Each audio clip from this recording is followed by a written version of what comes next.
पहला टर्म है rigid body.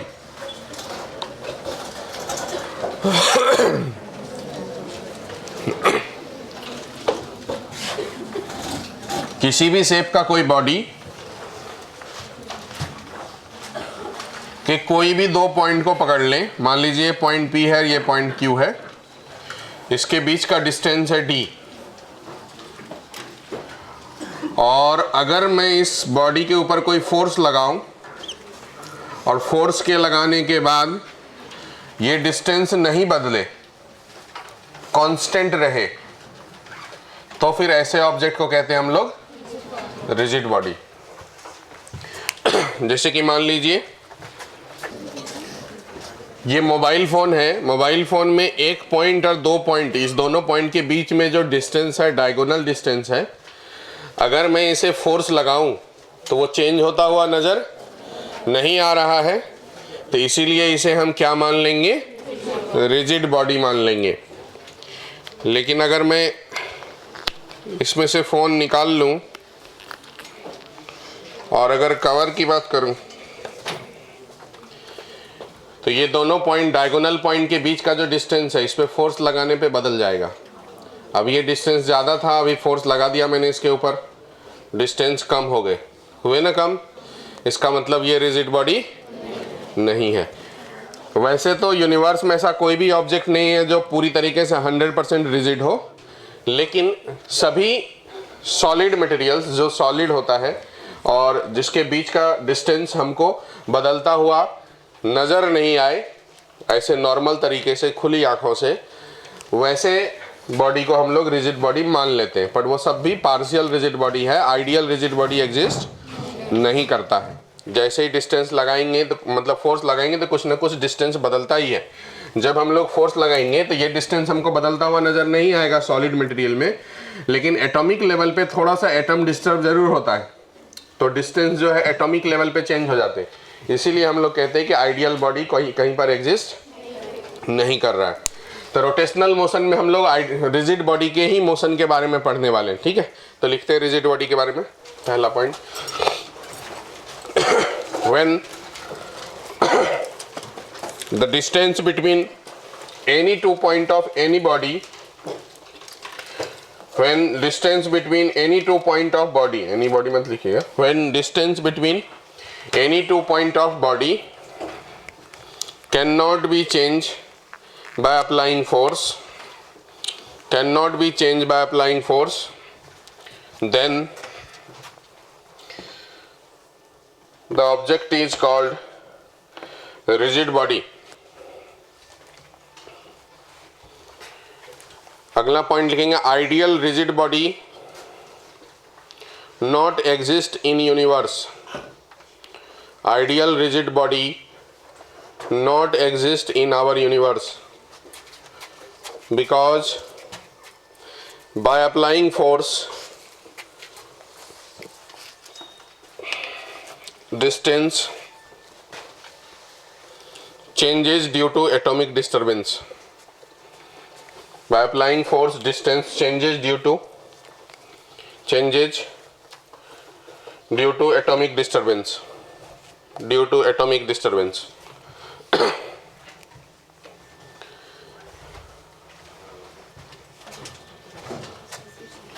तीसरा पॉइंट लिखेंगे,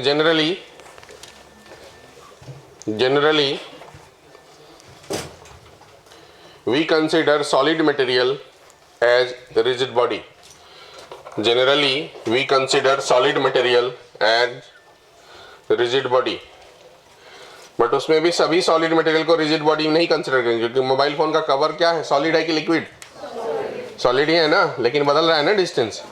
तो जो ज़्यादा सॉलिड है, जिसमें मतलब जो है रिजिडनेस ज़्यादा है, उसको कंसिडर करेंगे, जिसमें रिजिडनेस नहीं है उसको कंसिडर नहीं करेंगे। नीचे ये डायग्राम बना देंगे आप।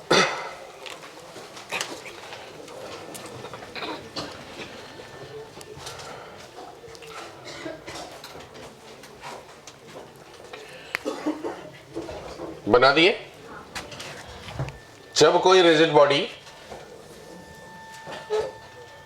तो किसी एक्सिस के अबाउट, मान लीजिए ये एक्सिस है, एक्सिस के अबाउट रोटेट करा दे, तो उसमें रहने वाले जितने भी पॉइंट है वो सभी पॉइंट सर्कुलर मोशन करेगा। हर पॉइंट को इंडिविजुअली देखेंगे तो कौन सा मोशन करेगा?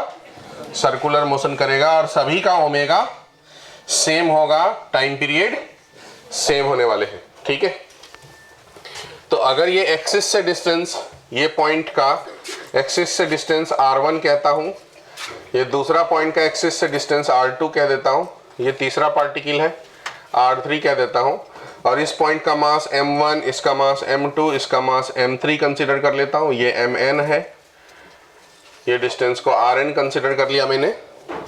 तो अगर इस सब की काइनेटिक एनर्जी लिखूंगा तो काइनेटिक एनर्जी क्या लिखूंगा?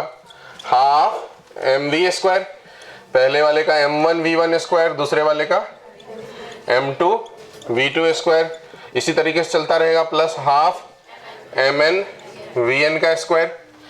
और हम सब जानते हैं वेलोसिटी इक्वल टू होता है ओमेगा इंटू आर। ओमेगा तो सबके लिए सेम है, तो जैसे आर लेकिन सबका अलग अलग है, एक्सिस से दूरी सभी के अलग अलग है, तो वेलोसिटी भी सभी का अलग अलग होगा। तो मैं इसे ऐसा लिखूंगा, हाफ m1 v1 को लिख देता हूं ओमेगा r1 का स्क्वायर, फिर हाफ m2 v2 को लिख देता हूं ओमेगा r2 का square, plus on half mn omega rn का स्क्वायर। अब इस सभी में half m omega square common आ जाएगा, हाफ और ओमेगा स्क्वायर कॉमन आ जाएगा, बीच में जो बचेंगे वो बचेंगे m1 r1 square plus m2 r2 square plus so on to mn rn square.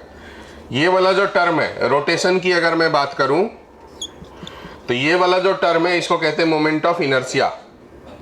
इसी को कहा जाता है कौन सा चीज? Moment of inertia. Moment of inertia जिसे कि हम किस चीज से डिनोट करते हैं?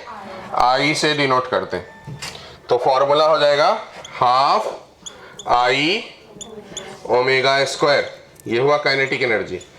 वैसे ये रोटेशन की बात कर रहे हैं हम लोग, रोटेशन में।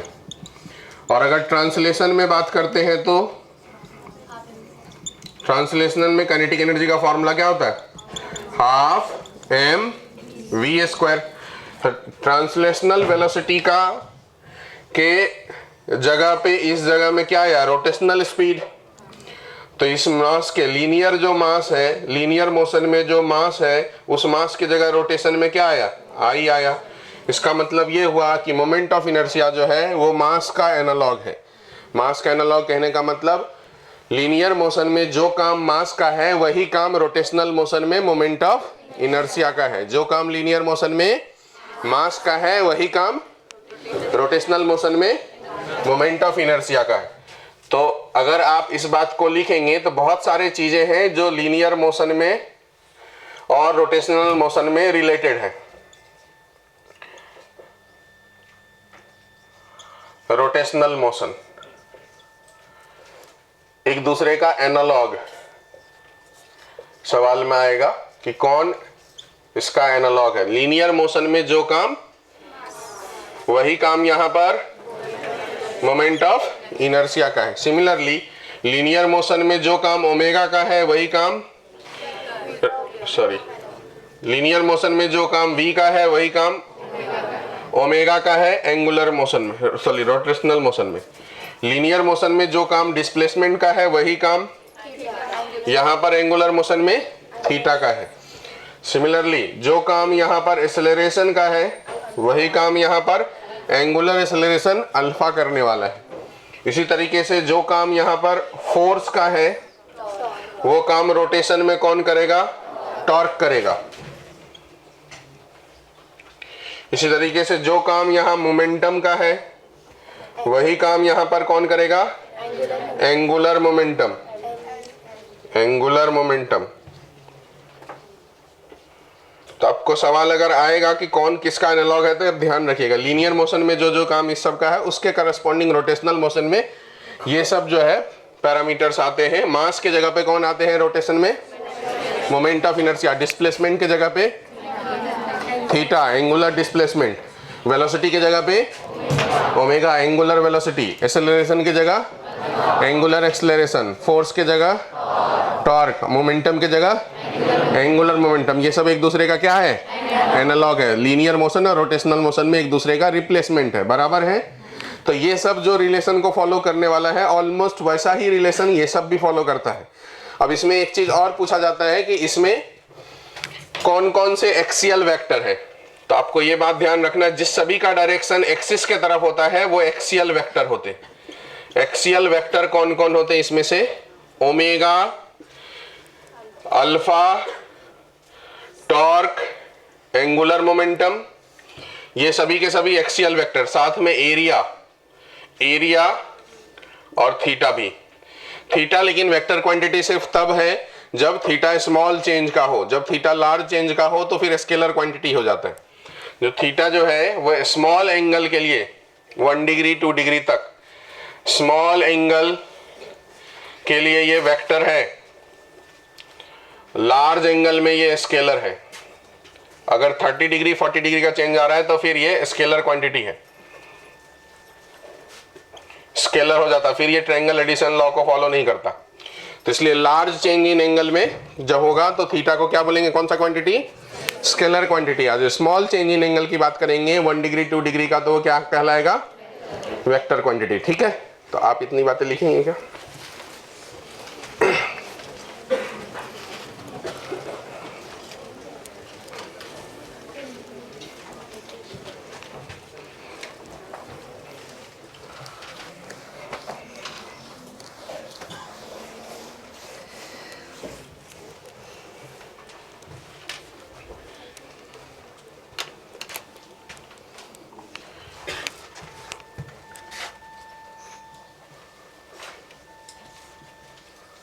मोमेंट ऑफ इनर्शिया, इसको आई से डिनोट करते हैं। इसका फॉर्मूला हो जाएगा summation of M I R I का स्क्वायर, या फिर इसी को m1 r1 square plus m2 r2 square plus so on mn rn का स्क्वायर कह सकते हैं अपन। यह है फॉर डिस्क्रीट सिस्टम, जब पार्टिकल अलग अलग हो, फॉर डिस्क्रीट सिस्टम।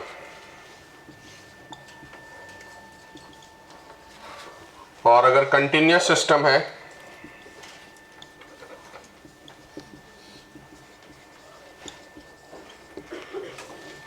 तो मोमेंट ऑफ इनर्शिया का formula integration of dm into R square. Moment of inertia tensor quantity होता है।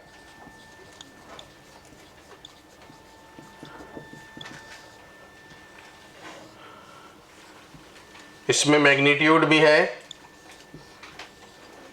एंड डायरेक्शन भी है, बट हमेशा इसे अलजेब्रा के हिसाब से ऐड करना है, बट ऑलवेज एडेड अलजेब्रिकली।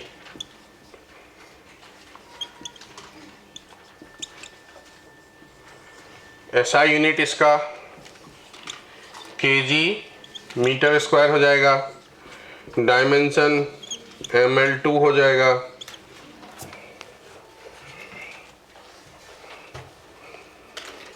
ये कभी नेगेटिव नहीं हो सकता क्योंकि किसी भी ऑब्जेक्ट का मास कभी नेगेटिव, और r का जो स्क्वायर है डिस्टेंस का स्क्वायर भी कभी नेगेटिव नहीं हो सकता। तो इसलिए ऑलवेज ग्रेटर देन और इक्वल टू 0, ऑलवेज पॉजिटिव से ज्यादा सही स्टेटमेंट है, नेवर नेगेटिव।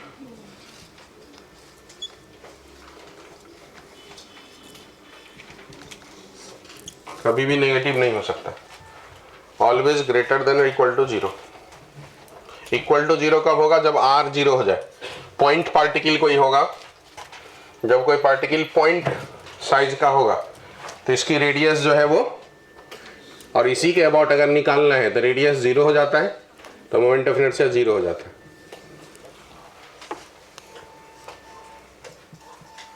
Point size.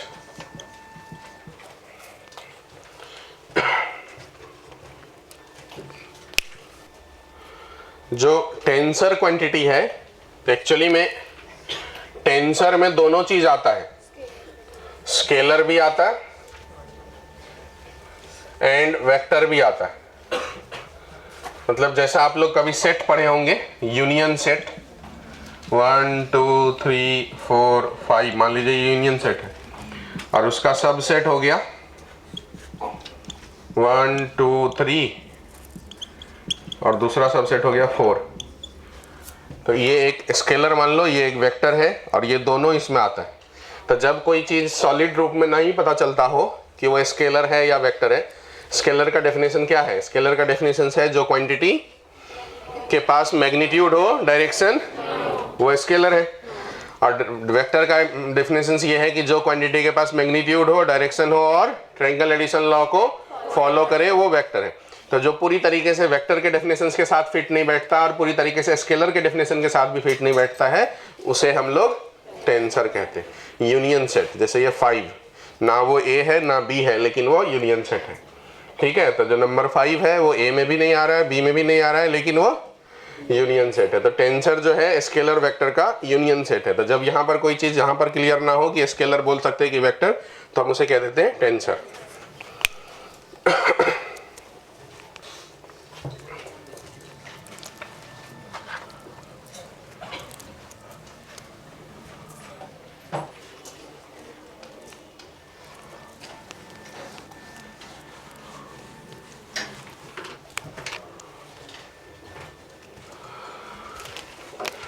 अब moment of inertia of rod निकालते, या पहले डिस्क्रीट पार्टिकल सिस्टम निकालते। एक एक्सिस है, इससे थोड़ा दूर दूर यहां पर इस जगह में ऐसे कुछ पार्टिकल है जिसका मोमेंट ऑफ इनर्शिया निकालना है एक्सिस के about 1 kg, 2 metre, 3 metre, 4 metre, 2 metre, 1 metre. इस एक्सिस के अबाउट मोमेंट ऑफ इनर्शिया निकालना। ट्राई करो तो आप।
बनना पाए?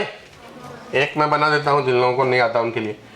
1 इंटू ये डिस्टेंस 2 का स्क्वायर प्लस 2 इंटू ये डिस्टेंस r 3 का स्क्वायर प्लस 5 इंटू डिस्टेंस 4 का स्क्वायर प्लस, अब इस साइड में है तो माइनस हो जाएगा नहीं, लेफ्ट में है ना ये एक्सिस से। हाँ, तो राइट वाला प्लस होता है, लेफ्ट वाला कोऑर्डिनेट सिस्टम में अपन तो यही पढ़ते हैं, एक्सिस के राइट में नहीं पढ़ते, ऐसा पढ़ते हैं ना, और लेफ्ट में नहीं। अच्छा चलो ठीक है, लेफ्ट वाला भी प्लस ही करेंगे। क्यों करेंगे? क्योंकि मोमेंट ऑफ इनर्शिया नेगेटिव होता ही नहीं है, हमेशा अलजेब्रा के हिसाब से ऐड करना। यहाँ डायरेक्शंस के हिसाब से ऐड करने का कोई वो नहीं है। 6 का स्क्वायर 4, 3 का स्क्वायर 9, 2 जा 18, 4 का स्क्वायर 16, 5 जा 80, 2 का स्क्वायर 4, 10 जा 40 प्लस 6 120 130 148 kg मीटर स्क्वायर।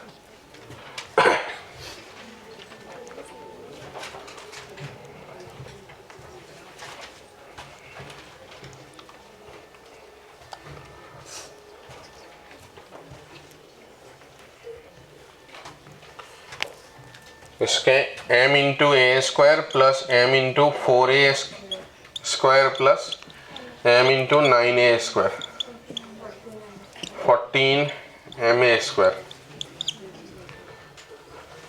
इसमें ये वाला मास एक्सिस पे है तो उसका 0 हो जाएगा और इसका भी 0 हो जाएगा, तो 0 प्लस 0। ये 2a डिस्टेंस पे है तो m इंटू 2a का स्क्वायर तो 4a स्क्वायर प्लस ये a डिस्टेंस पे है तो ma स्क्वायर, ये 3a 9a स्क्वायर तो 10 प्लस ये भी 14ma स्क्वायर। कितने लोगों ने तीनों बना दिए थे? ठीक है। अब ये बनाओ, एक इक्विलैटरल ट्रायंगल है जिसके तीनों कॉर्नर पे m मास रखा हुआ है, साइड का लेंथ a है, ये पॉइंट A है, ये पॉइंट B है, ये पॉइंट C है।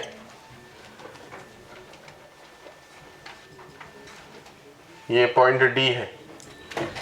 तो जब axis moment of inertia about AB निकाल लो, moment of inertia about AC निकाल लो, moment of inertia about BD निकाल लीजिए, मीडियन के about, moment of inertia about A perpendicular to plane, ये निकाल लीजिए।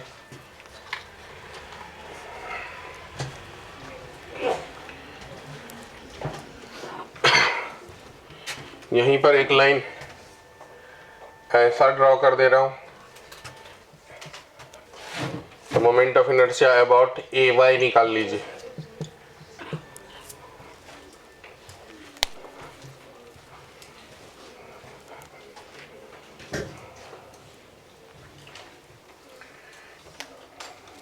एक और चीज हो सकता है, moment of inertia about centroid, वो भी निकालें। सेंट्रॉइड इस सेंटर पॉइंट पे को कहते हैं, और एक ऐसा लाइन यहाँ से मैं डाल देता हूँ, ये C या पॉइंट O और इसको X डाल देता हूँ, अबाउट OX भी निकाल दो।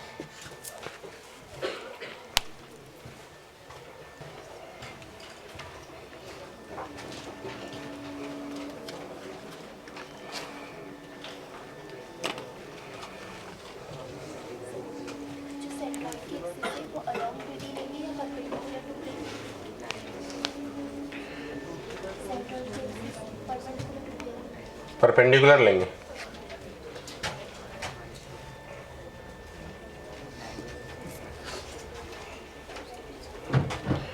देखिए मैं बनाता हूँ। अबाउट AB अगर बात करेंगे तो ये एक्सिस हो गया हमारा, तो ये दोनों मास का 0 हो जाएगा, सिर्फ इसका होगा तो इसका मतलब ये वाला डिस्टेंस परपेंडिकुलर डिस्टेंस, तो हाइट ही हो गया ना A sin 60, तो m इंटू, जैसे ये हाइट कितना होगा A का, ये टोटल एंगल 60 ना, तो A sin 60, A sin 60 degree का स्क्वायर बराबर।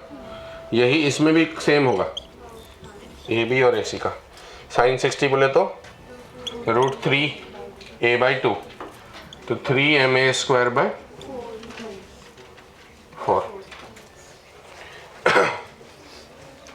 अबाउट BD बोले तो फिर से इस मास का सिर्फ 0 होगा, ये वाला एक्सिस है तो इस मास का, ये वाला मास का होगा, इस वाले मास का होगा, ये डिस्टेंस a/2, ये वाला डिस्टेंस भी a/2, तो m a/2 का स्क्वायर तो a² bye 4 plus m a/2 का स्क्वायर तो a² बाय 4, तो ये हो जाएगा M A square by 2 about A perpendicular to plane. ऐसा ऐसा एक्सिस हुआ, तो इसका खुद का मास का 0, ये मास का कितना डिस्टेंस है उस एक्सिस से, ए एम ए स्क्वायर। इस मास का कितना डिस्टेंस है, ए, तो एम ए स्क्वायर, तो M A square plus M A square 2 M A square.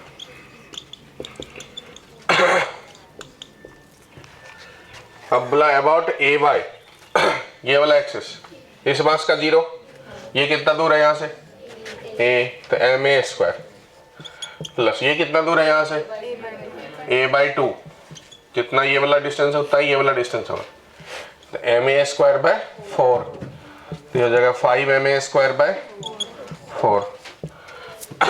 अब सेंट्रॉइड का डायग्राम अलग से बनाता हूं। सेंट्रॉइड में ऐसा एक्सिस, तो ये डिस्टेंस जितना है वह इतना ही, ये डिस्टेंस उतना ही, ये डिस्टेंस, इस डिस्टेंस को डी बोलता हूँ, डी बोलता हूँ, डी बोलता हूँ, तो सबका M D square plus M D square plus M D square, तो कितना हो जाएगा, सेंट्रॉइड का हो जाएगा 3m डी स्क्वायर। वो डिस्टेंस निकालना है हमको, कितना डिस्टेंस होगा, पहले भी मैंने आपको सेंट्रॉइड वगैरह की प्रॉपर्टीज बताया, बताओ तो ये वाला डिस्टेंस कितना होता है, a बाय √3 ना, और नीचे वाला a बाय 2√3 बराबर है।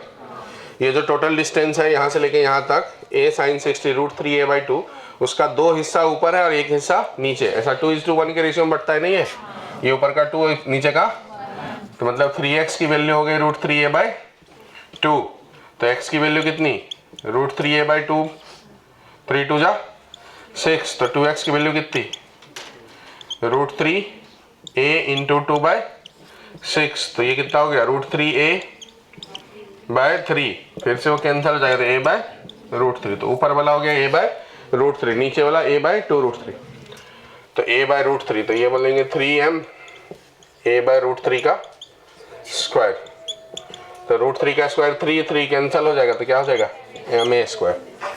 अब एक चीज बचा वो ये, तो एक में तो ये डिस्टेंस काम आएंगे, बाकी में ये डिस्टेंस काम आएंगे, इस दो के लिए आएगा ना। तो about centroid parallel to OX लिखा हुआ ना डायग्राम में, OX कह देता हूं, तो M D square plus M R square plus M R square लिख लेता हूं फिलहाल। तो एम डी के जगह पे क्या लिखूंगा, a बाय √3 का स्क्वायर प्लस ये 2 बार है तो 2m, और a बाय 2√3 का स्क्वायर, तो हो जाएगा पहला वाला एम ए स्क्वायर बाय 3, और दूसरा वाला यहाँ 2 का स्क्वायर 4, 2 कैंसिल हो जाएगा, नीचे 2 बच जाएगा, √3 का स्क्वायर 3, तो 2 3 जा 6, एम ए स्क्वायर बाय 6, तो ये देखो 3 एम ए स्क्वायर बाय 6, तो कितना हो जाएगा एम ए स्क्वायर बाय 2 बराबर। बना दीजिए अगर किसी को कुछ प्रॉब्लम गया हो तो।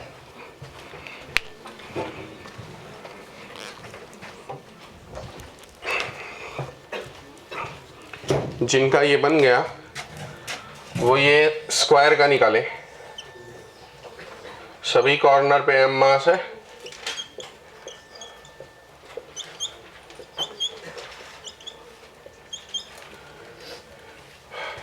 इस पॉइंट का नाम A B C D, I about AB, I about AC, ये सेंटर पॉइंट है वो, I about O perpendicular to plane,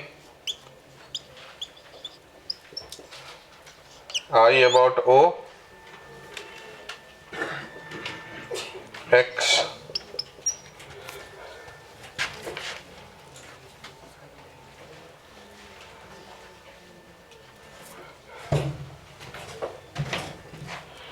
I about A perpendicular to plane,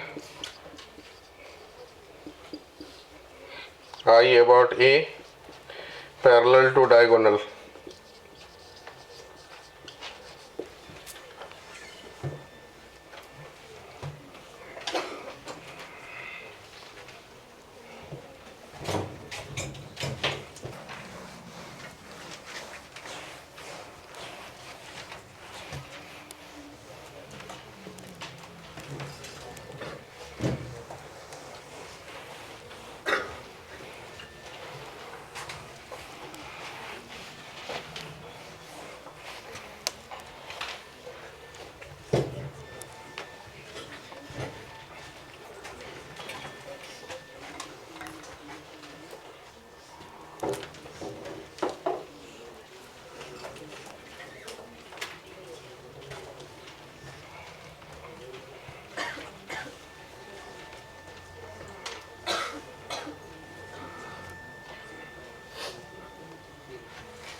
हो गया?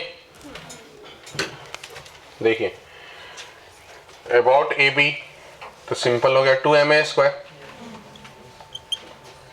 अबाउट ए सी डायगोनल हो गया, ये दोनों का जीरो, ये वाला distance a by root two ना, तो a बाय रूट टू का स्क्वायर a बाय टू, तो ma ये भी कितना हो गया ma square. About O perpendicular to plane तो 4 मास हो जाएगा, तो ये 4 times of m a by root two का स्क्वायर, तो ये हो जाएगा 2ma square. About O x तो ये वाला डिस्टेंस a बाय टू, ये वाला डिस्टेंस भी a बाय टू, इस तरीके से उसका भी a बाय टू, तो 4 times of m into a by two का स्क्वायर कितना हो गया ma square. About A perpendicular to plane तो खुद का जीरो, ma स्क्वायर इसमें ये पूरा डिस्टेंस रूट टू है, तो ma square plus ma square plus diagonal वाला मास रूट टू ए का स्क्वायर, तो ये हो गया 4ma square parallel to diagonal. ऐसा ये वाला में ये डिस्टेंस इतना ही होगा a बाय रूट टू, ये भी उतना ही, तो एक मास का जीरो, दो मास का a बाय रूट टू का स्क्वायर और डायगोनल वाला अपोजिट मास का रूट टू ए का स्क्वायर, तो ये हो जाएगा ma square plus 2ma square 3ma square. किसी को अगर कुछ लिखना है तो लिख लीजिए।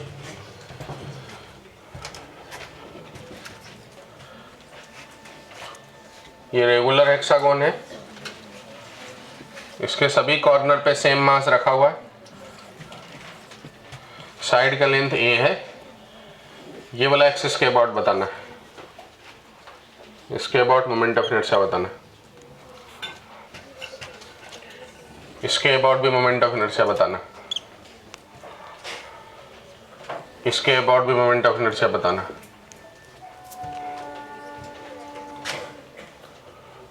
और इसके अबाउट भी मोमेंट ऑफ इनर्शिया बताना, इसके अबाउट भी मोमेंट ऑफ इनर्शिया बताना।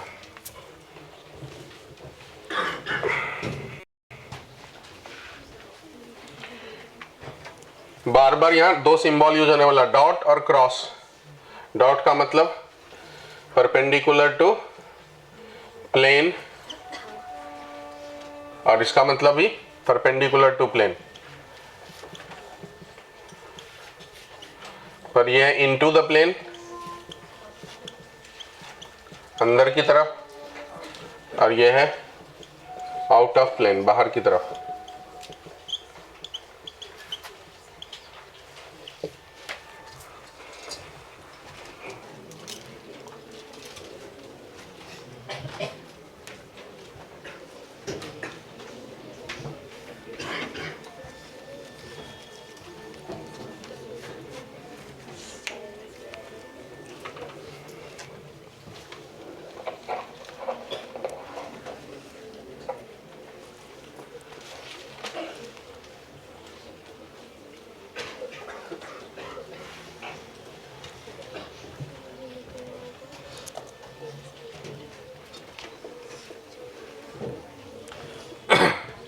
देखो मैं बनाता हूँ। पहली बात, सबका साइड का लेंथ ये है, तो आप देखो ये एंगल 90, ये एंगल 30, क्योंकि ये पूरा एंगल 120 होता है, तो ये एंगल 30, तो 30 है और ये ए है, तो ये वाला ए साइन 30 कितना हो जाएगा, ये वाला डिस्टेंस a/2। तो इस वाले मास का 0, इस वाले मास का 0, इस वाले मास का m इंटू a/2 का होल स्क्वायर। अब ये वाला मास a डिस्टेंस पे है तो प्लस ma², ये वाला मास भी a डिस्टेंस पे है तो प्लस ma², प्लस ये वाला मास की बात करेंगे तो आप सोचो ध्यान से, ये डिस्टेंस यहाँ से लेके यहाँ तक ये है, फिर ये वाला डिस्टेंस a/2 हो जाएगा, क्योंकि सेम कंसेप्ट में ये a है, ये 30, तो ये a साइन 30 बराबर, तो ये वाला डिस्टेंस a/2, तो यहाँ से ये पूरा डिस्टेंस कितना हो जाएगा फिर 3a/2, तो m इंटू 3a/2 का स्क्वायर। ये वाला एक्सिस का हो गया, आइए ना।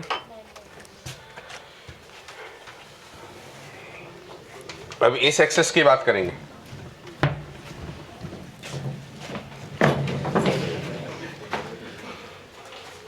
एनिमल देख के आया लगता है।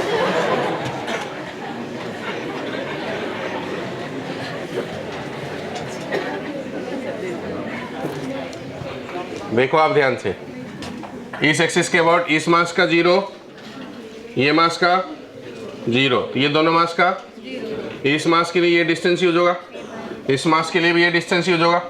अभी ये एंगल a है, मतलब लेंथ a है, और ये एंगल 60, क्योंकि ये 90, ये 30, तो 120 हो गया, तो ये एंगल कितना हो गया 60, तो 60 का साइन 60, तो a साइन 60, तो a साइन 60 कितना हो गया √3a/2, तो एक 0, दूसरा मास का भी 0, ये जो दोनों मास है उसका 0, इस मास का m इंटू √3a/2 का होल स्क्वायर, इतना ही वो वाले मास का, तो m इंटू √3a/2 का होल स्क्वायर प्लस। अब ये दो मास बच गए, तो जितना ये डिस्टेंस है उतना ही डिस्टेंस ये ऊपर वाला होने वाला, हाँ कि नहीं।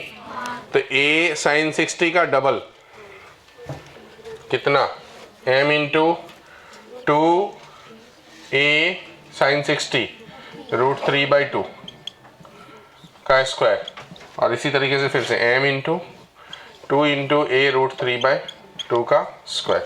इसको सॉल्व करके जो भी है, अब इस वाले एक्सिस का देखते हैं, ये वाले एक्सिस का, तो देखो इसका 0, इसका 0, ये मास इतना ही दूर पे है, ये मास भी इतना ही दूर पे है, ऊपर वाला भी सेम डिस्टेंस a साइन 60, ये भी a साइन 60, तो टोटल 4 मास है।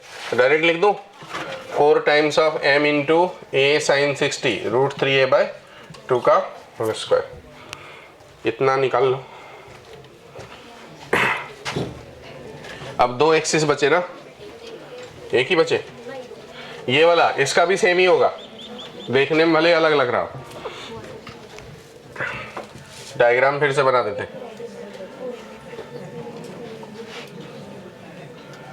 अब ये वाला एक्सिस, ये दोनों मास का 0, ये दो मास बच गए ना, ठीक है। तो ये वाला डिस्टेंस, ये वाला डिस्टेंस, ये वाला डिस्टेंस और ये वाला डिस्टेंस सेम होने वाला है, a sine 60, a sine 60, a sine 60, a sine 60 कैसे होगा, तब सोच के देखो कौन सा एक्सिस था, ये वाली ना, हाँ। ये एक इक्विलेटरल ट्रायंगल है ना, उसका ये हाइट ही तो है a sin 60, इक्विलेटरल ट्रायंगल का हाइट एल्टीट्यूड। तो ऐसा ही 4 बार, तो इस एक्सिस के about 4 times of m into a sin 60 का होल स्क्वायर। अब और कोई एक्सिस बचा नहीं, बना दीजिए। बीच वाला, सेंटर वाला, M A square M A square M A square M A square M A square M A square 6 M A square 6 M A square.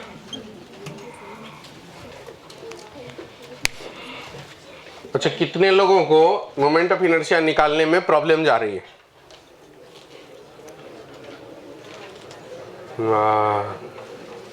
और लोग?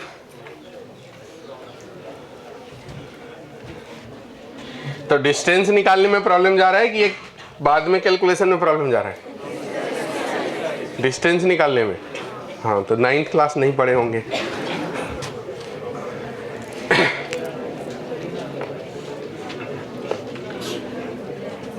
दो चीज जो बार बार लगता है वो ये कि अगर ये लेंथ पता हो और ये एंगल पता हो, इसे बोलते हैं L cos थीटा और इसे बोलते हैं L sin थीटा। ठीक है, इक्विलेटरल ट्रायंगल की ज्योमेट्री मैंने पहले बताया था।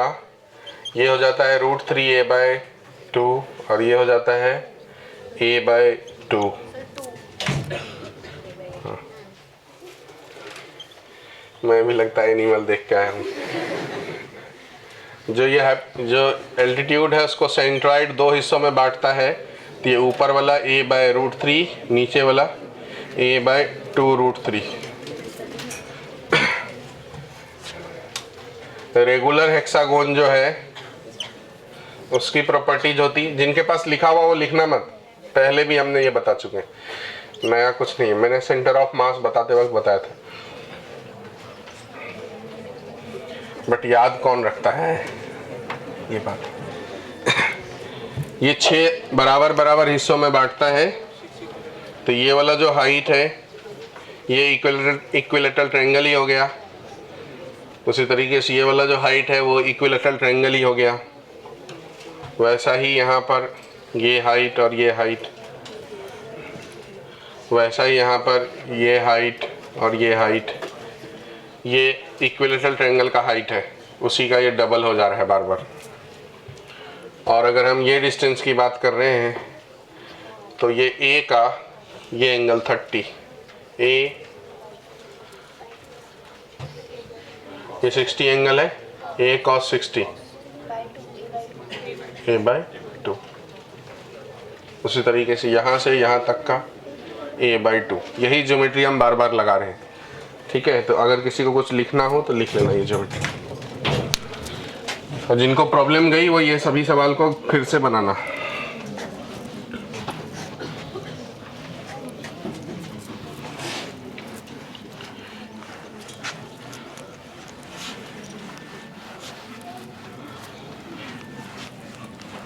नेक्स्ट लिखेंगे parallel axis theorem. Parallel axis theorem पहले बता देते हैं ताकि साथ साथ एप्लीकेशंस भी करते चलेंगे। पैरेलल एक्सिस थ्योरम, जब दो एक्सिस पैरेलल हो और उसका कोई थ्योरम हो तो उसे बोलेंगे parallel axis theorem.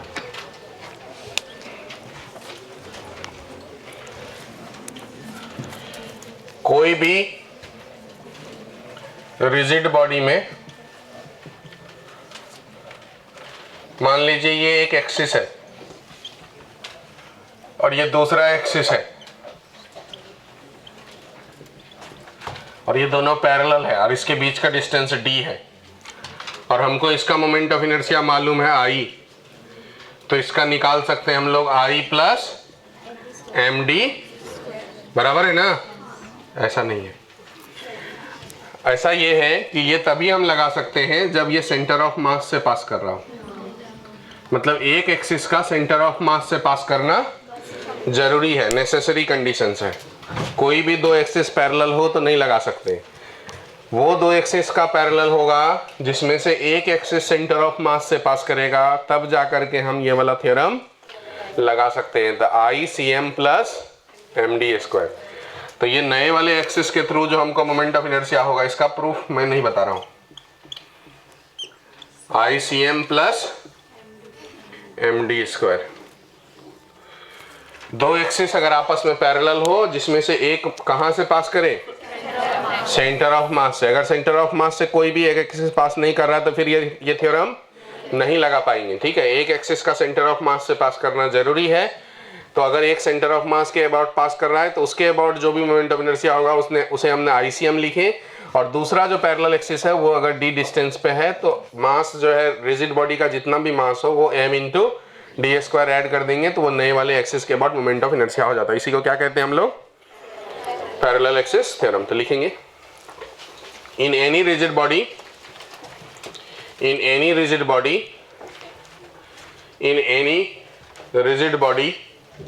if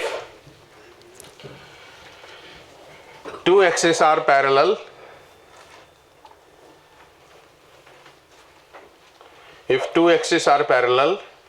and one of them must passing through center of mass of rigid body, and one of them must passing through center of mass of rigid body, must passing through center of mass of rigid body, must passing through center of mass of rigid body, then the moment of inertia about other axis can be calculated as, नीचे लिख देंगे I = ICM plus MD², calculated as I = ICM plus MD²। नीचे फिर diagram बनाएंगे उसके नीचे।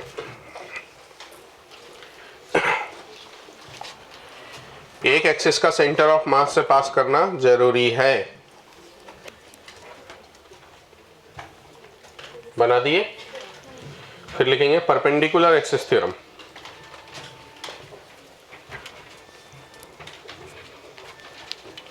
Perpendicular axis theorem,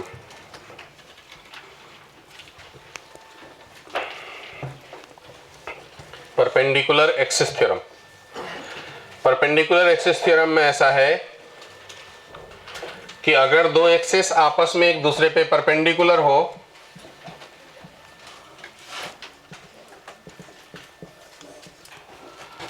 तो उस दोनों पे परपेंडिकुलर उसके पॉइंट ऑफ इंटरसेक्शन से पास करने वाला तीसरा एक्सिस जो कि दोनों एक्सिस पे परपेंडिकुलर है, उसके अबाउट जो मोमेंट ऑफ इनर्शिया होगा वो होता है बाकी दोनों के मोमेंट ऑफ इनर्शिया का सम, Ix प्लस Iy। ये थ्योरम अप्लीकेबल है 2 डायमेंशनल ऑब्जेक्ट के लिए। जितने भी 2D वाले ऑब्जेक्ट है उसी में अप्लीकेबल है, 3 डायमेंशनल ऑब्जेक्ट के लिए अप्लीकेबल नहीं है। तो लिखेंगे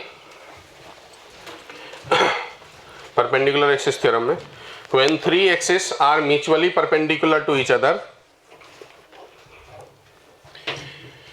3 axes are mutually perpendicular to each other and 2 axes of them lies in plane of rigid body,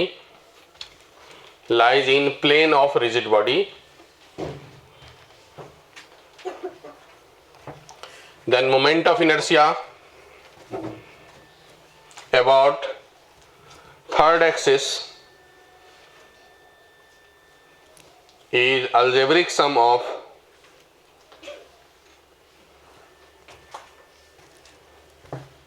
other 2 axes।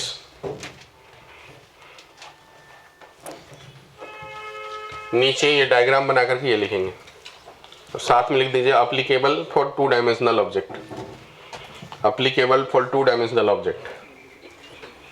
इसमें सेंटर ऑफ मास से कोई रिलेशन नहीं है। ऐसा नहीं कि सेंटर ऑफ मास से पास करना जरूरी नहीं है। सेंटर ऑफ मास से पास करेगा तब भी अप्लीकेबल है, नहीं करेगा तब भी अप्लीकेबल है। पैरेलल एक्सिस थ्योरम में सेंटर ऑफ मास से एक का पास करना जरूरी था, परपेंडिकुलर एक्सिस थ्योरम में ऐसा कोई नेसेसरी कंडीशन नहीं है।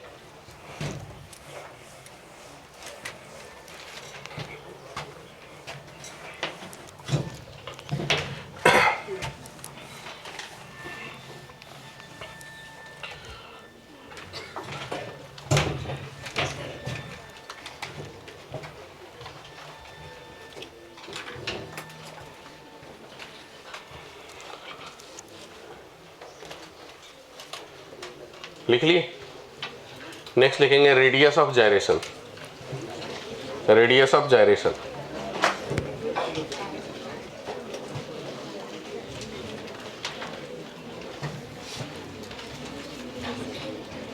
रेडियस ऑफ जायरेशन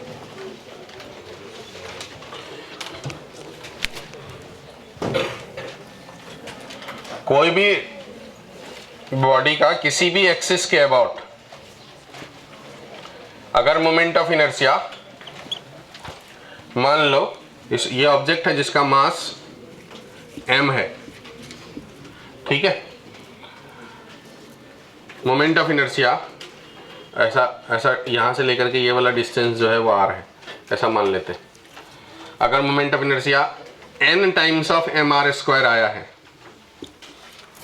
ठीक है। अब n मतलब कोई भी फैक्टर हो सकता है, कहीं पर 1/2, कहीं पर 2, कहीं पर 7, कोई भी कोएफिशिएंट के रूप में हमने n यूज करें। इसे अगर सीधा सीधा हम लोग mk² के बराबर कर दें, k मतलब एक्सिस से एक इफेक्टिव डिस्टेंस,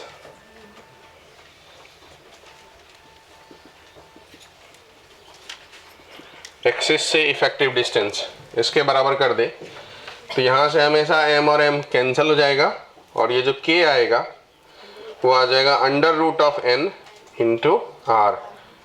इसी को कहते हैं रेडियस ऑफ जायरेशन। इसी को कहते हैं रेडियस ऑफ जायरेशन। मतलब सिंपली क्या करना है, जो कोएफिशिएंट है उसमें रूट लगाने हैं और साथ में जो डायमेंशन r के टर्म में, तो r के टर्म में, l के टर्म में हो तो l के टर्म में, जो भी डायमेंशन यहाँ पर लेंथ का लिखा हो वो लिख देना है, बराबर। तो लिखेंगे radius of gyration, it is the effective distance from axis, it is the effective distance from axis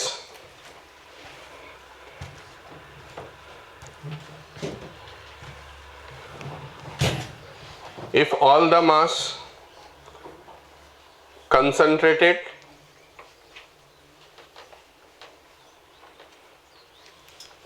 at that point, so we get same moment of inertia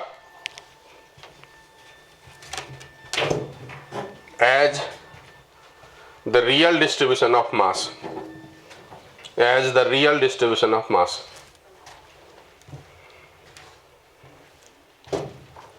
ठीक है, नीचे ये डायग्राम बना करके ये सब बातें लिख डालेंगे।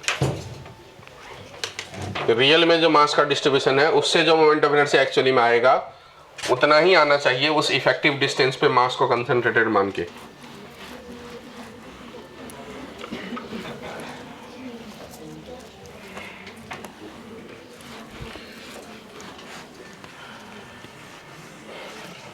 अब लिखेंगे moment of inertia of rod. Rod का मास m है, लेंथ l है, इसमें moment of inertia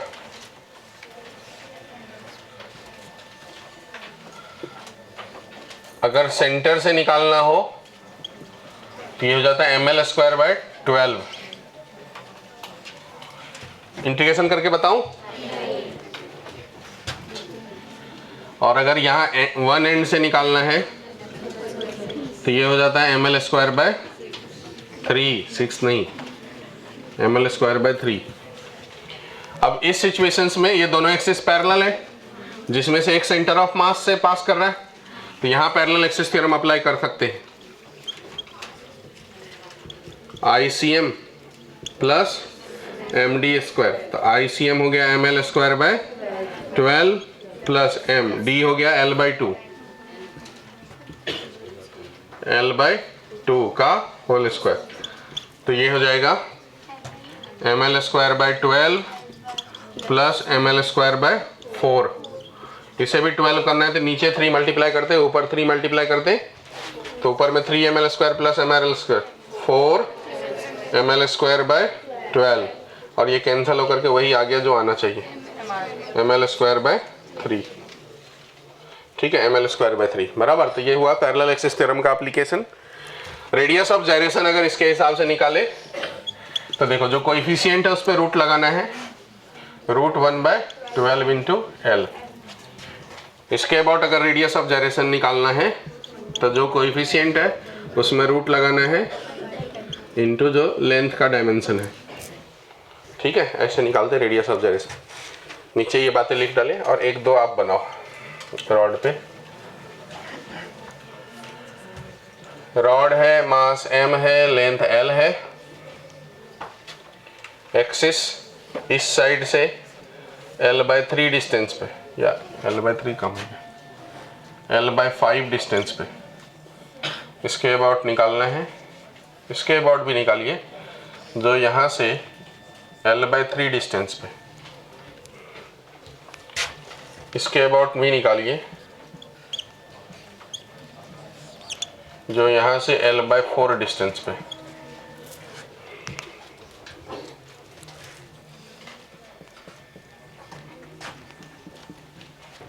moment of inertia निकालना है गिवन एक्सिस के अराउंड और रेडियस ऑफ जाइरेशन।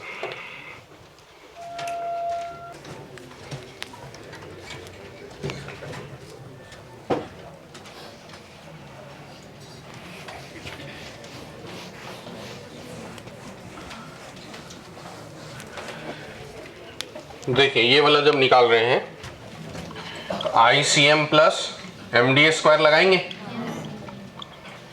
तो ICM के जगह अबाउट सेंटर तो ml²/12 plus m into distance कितना जगह सेंटर से, L/2 में से L/5 माइनस करेंगे, L/2 माइनस L/5, 3L/10, ये जगह डिस्टेंस की जगह, तो m इंटू 3L/10 का स्क्वायर बराबर है ना।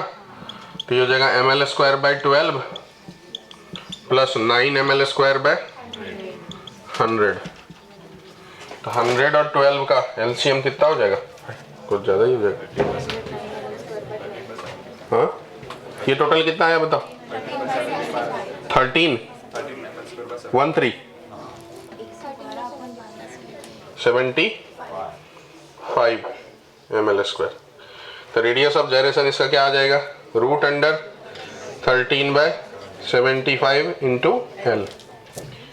अब इस वाले में अगर निकालना है हमको तो फिर से ml²/12 प्लस ये L/3 डिस्टेंस पे, तो सेंटर से कितना दूर होगा उसके लिए D,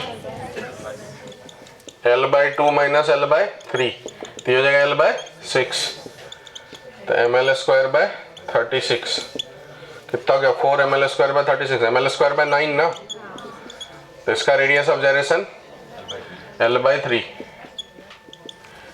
और ये वाला का अगर निकालना है हमको तो फिर से ml²/12 प्लस m, कितना डिस्टेंस, L/4 ही बच गया, L/4 का स्क्वायर, तो L²/16, ml²/12 प्लस ml²/16। अब आगे सॉल्व करके जो भी है आपको समझ में आया पैरेलल एक्सिस थ्योरम का एप्लीकेशन।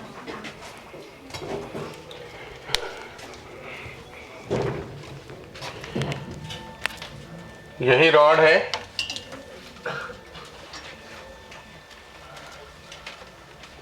मास m है, लेंथ L है, इसी एंड से एक्सिस पास कर रहा है एंगल थीटा पे, तो मोमेंट ऑफ इनर्शिया इसके अबाउट बताना है, और ऐसा ही सेंटर ऑफ मास से भी पास कर रहा है उसी एंगल थीटा पे, तो ये बताना है।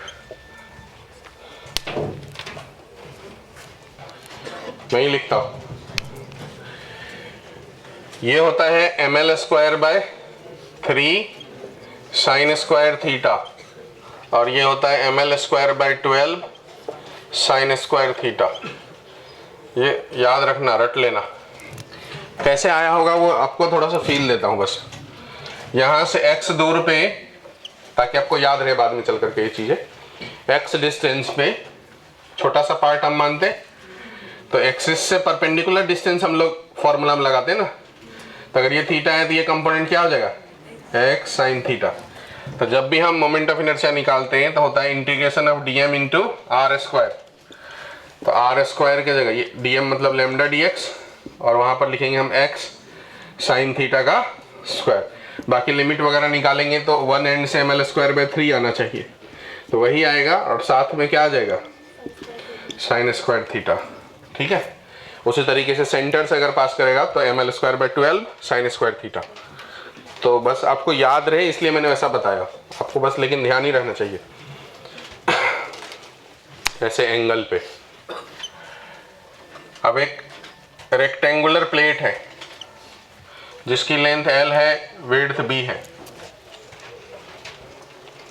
इसमें मोमेंट ऑफ इनर्शिया ये वाला एक्सिस के अबाउट बताने हैं, ये वाला एक्सिस के अबाउट बताने हैं, ये वाला एक्सिस के अबाउट बताने हैं।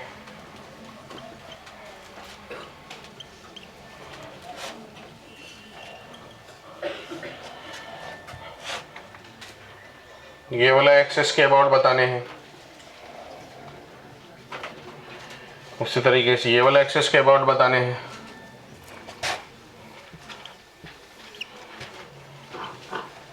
ये वाला एक्सिस के अबाउट बताने हैं।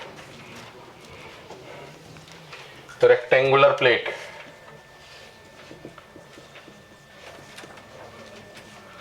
L इंटू B, मास इसका m है।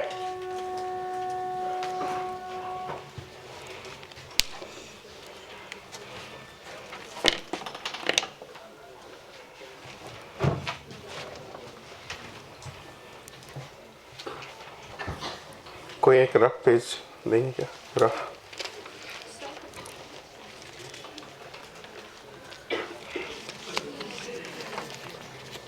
तो ये देखिए, ये रेक्टेंगुलर प्लेट है, इसका मोमेंट ऑफ इनर्शिया हमको निकालना है। तो पहले हमको मान लीजिए ये वाला एक्सिस के बात कर रहा हूँ, ऐसा है एक्सिस ये वाला। तो इसके अबाउट ये पूरी लेंथ कितनी है, b है, और ये प्लेट का मास कितना है, m। ये वाला एक्सिस के अबाउट हमको निकालना है। अगर मैं इसे ऐसे ऐसे फोल्ड करता चलूँ,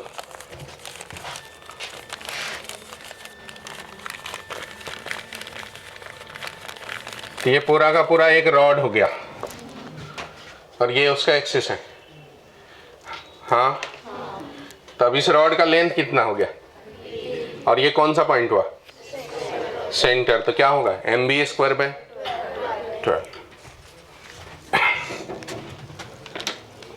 तो ये वाला हो गया mb²/12। एक बार सब लोग फिर से सोच लो, तो जैसा मैंने बोला अभी, इसको इसी बात को सिर्फ सोचो, बाकी सब अभी मत सोचो, क्योंकि दिमाग में आ जाएगा तभी आप ध्यान रख पाओगे। ऐसा ये प्लेट है, ये वाला एक्सिस के अबाउट निकालना है, हमने इसको फोल्ड कर लिया ऐसे। तो ये एक रॉड बन के तैयार हो गया, प्लेट और रहा ही नहीं। रॉड का ये वाला एक्सिस सेंटर ऑफ मास से पास करने वाला, जिसका लेंथ कितना हो गया रॉड का, b। तो लेंथ हो गया b, तो क्या हो गया मोमेंट ऑफ इनर्शिया, mb²/12। तो अब इसी हिसाब से ये वाला निकालना है। तो देखो, इसी में अब ये वाला एक्सिस है, तो मैं इसको ऐसे फोल्ड कर लेता हूँ।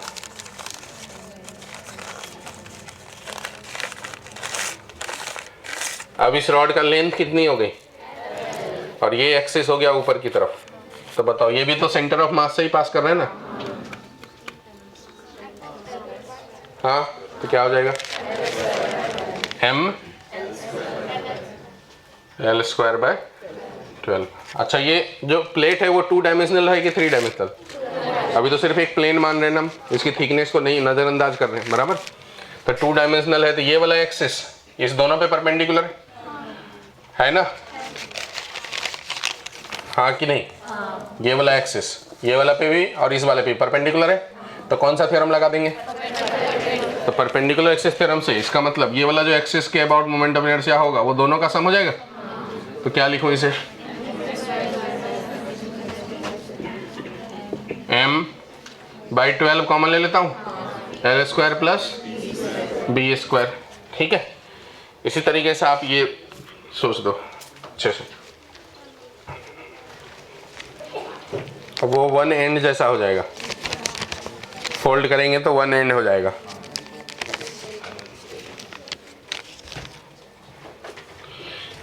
ये वाला एक्सिस को अगर पकड़े तो ऐसा फोल्ड कर लेते हैं, रॉड एक्सिस उसका यहाँ हो गया, लेंथ उसकी l हो गई, ml²/3, ये हो गया ml²/3।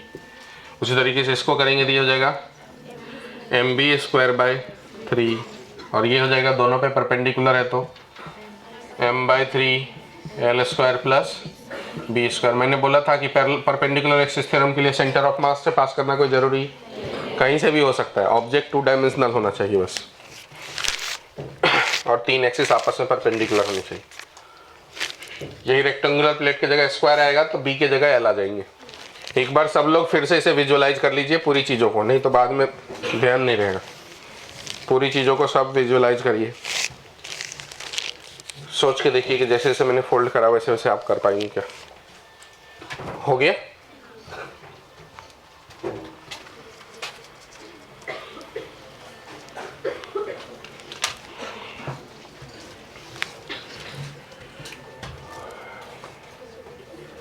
अब moment of inertia of ring, ring का मास m है, रेडियस r है। इसमें एक परपेंडिकुलर एक्सिस और दूसरा डायमीटर,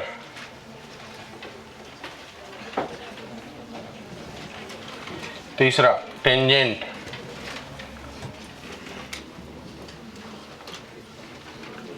लेकिन टेंजेंट इन प्लेन है, प्लेन के अंदर। चौथा टेंजेंट परपेंडिकुलर टू प्लेन है।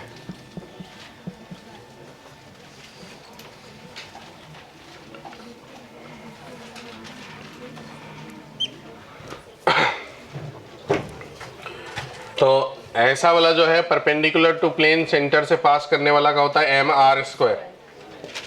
ये तो पता ही होगा ना, mr²।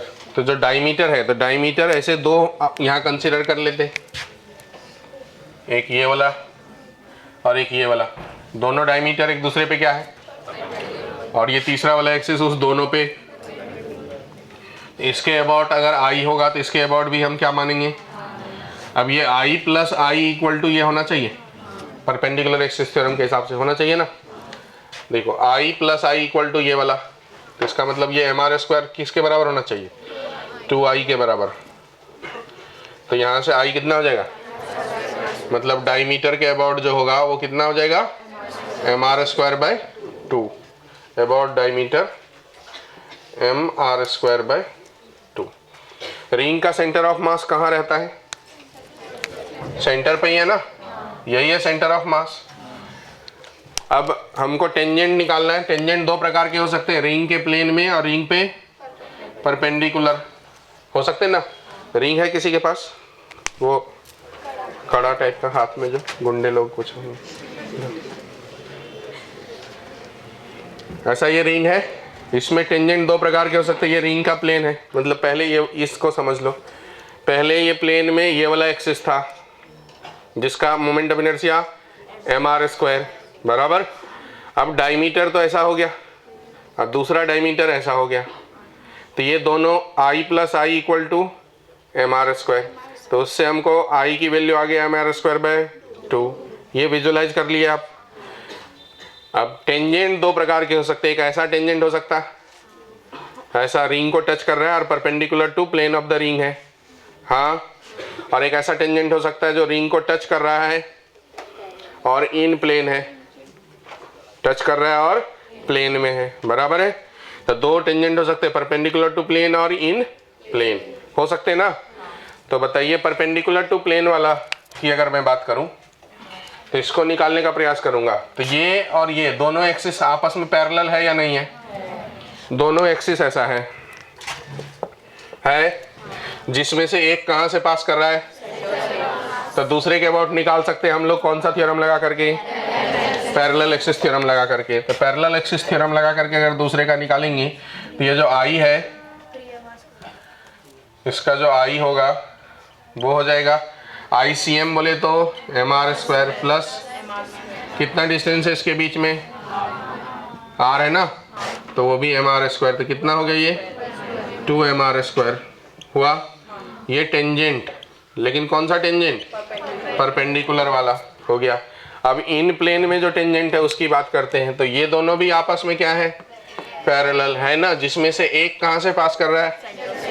तो दूसरा वाले का क्या निकल जाएगा? ICM plus MD²। तो ICM उसका क्या है?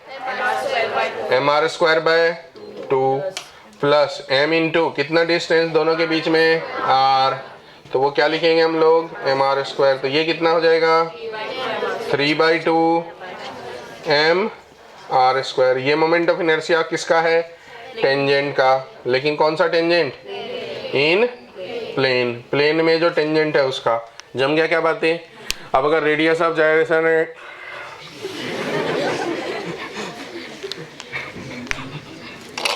इसका रेडियस ऑफ जायरेशन पूछेंगे तो ये वाला एक्सिस का 1 की R? 1 या R? हाँ। और ये वाला इसका रेडियस ऑफ जायरेशन R/√2। इसका रेडियस ऑफ जायरेशन √2R। इसका रेडियस ऑफ जायरेशन √3/2 R। जम गया बातें? इसका रेडियस ऑफ जायरेशन R/√2 बना दीजिए आप रिंग का। फिर डिस्क का निकालना आप। मास M, radius R। Same.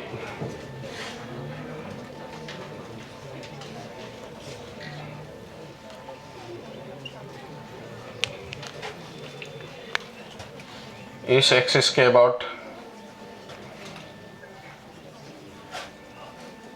I about diameter,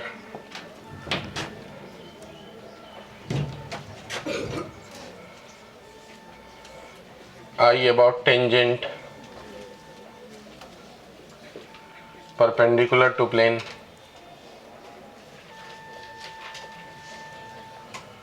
I about tangent, in plane,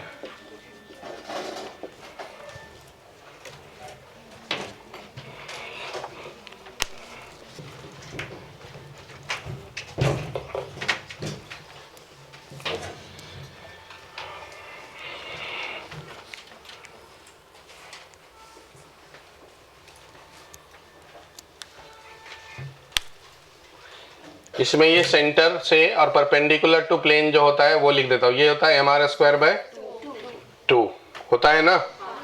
कि प्रूफ बताऊं? बताऊंगा भी नहीं।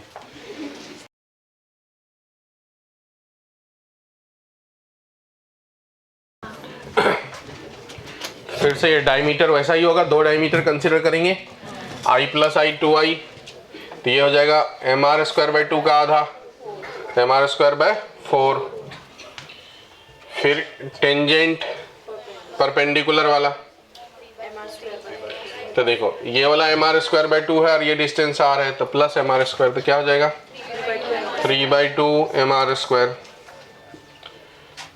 प्लेन वाला टेंजेंट, तो देखो ये वाला निकालना है।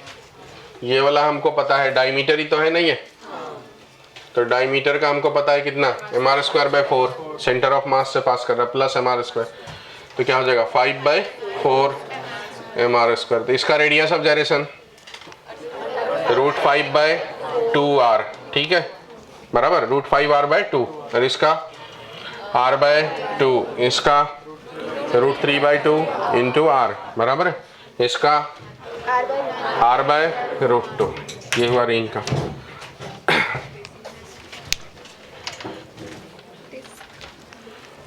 सॉरी, डिस्क का।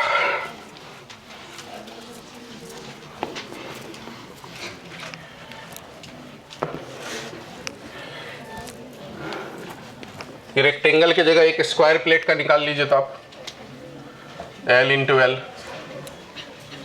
Square plate.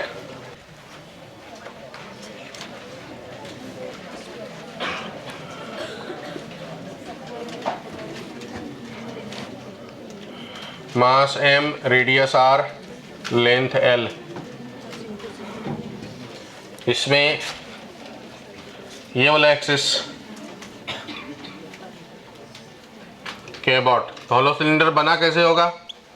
रिंग से ही बना होगा। रिंग के ऊपर रिंग रखते चले जाएंगे तो क्या बन जाएगा? Hollow cylinder. तो रिंग का सेंटर के अबाउट परपेंडिकुलर टू प्लेन क्या होता है? mr square. इसका भी क्या हो जाएगा? mr स्क्वायर, बराबर है। अब अगर इसमें ये वाला एक्सिस हो तो इसे कहते हैं जनरेटर एक्सिस। कौन सा एक्सिस? Generator axis. तो इसके अबाउट जो मोमेंट ऑफ इनर्शिया होगा वो डायमीटर हो गया ना रिंग का। देखो सिलेंडर था उसमें ये क्या हो गया? डायमीटर। डायमीटर का क्या होता है? mr स्क्वायर बाय 2 की mr स्क्वायर बाय 4। डायमीटर का mr square by 2 plus rod हो गया वो तो ml स्क्वायर बाय सेंटर के अबाउट 12। ठीक है, ये ध्यान रखेंगे। इसी तरीके से सॉलिड सिलेंडर का देखिए,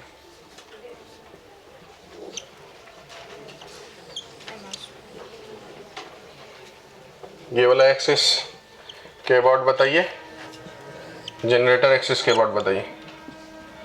सॉलिड सिलेंडर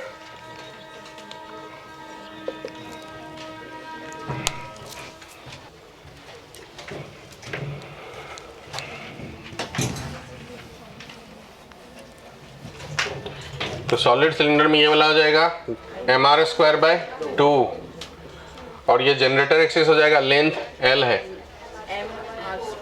तो ml square by 12 plus mr square, diameter mr square by 4। Hollow sphere का ये तो आपको पता ही होगा। हॉलो स्फीयर का सेंटर के अबाउट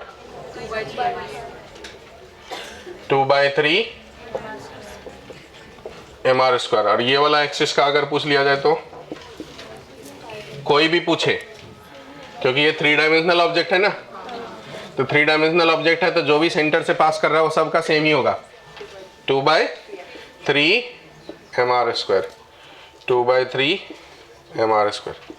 इसमें टेंजेंट का आप निकाल के देखो, इसमें टेंजेंट जो है वो parallel to plane, perpendicular to plane का कॉन्सेप्ट आएगा ही नहीं, क्योंकि 3 डायमेंशनल ऑब्जेक्ट है।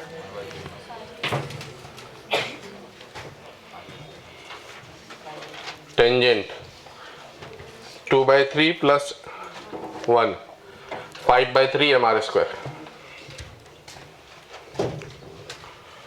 तो ये हो जाएगा 2/3 mr square plus mr square, तो ये हो जाएगा 5/3 mr स्क्वायर। फिर हॉलो स्फीयर की जगह solid sphere. Solid sphere mass m, radius r, इसके अबाउट बताएं और टेंजेंट के अबाउट बताएं।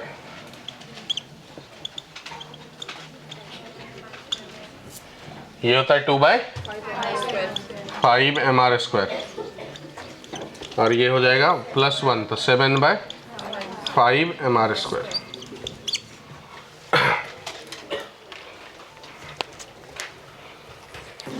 तीन इक्वेशंस है जो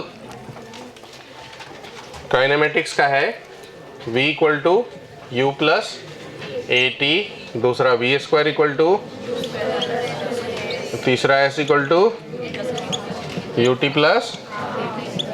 तो इस तीन के करस्पॉन्डिंग जो चीज़ रोटेशन में काम करता है वो क्या करता है? Omega final equal to omega initial plus alpha T. Omega final का square equal to +2 alpha theta और theta is equal to omega T plus half alpha T square. तो लिख डालेंगे equations of motion in rotational motion.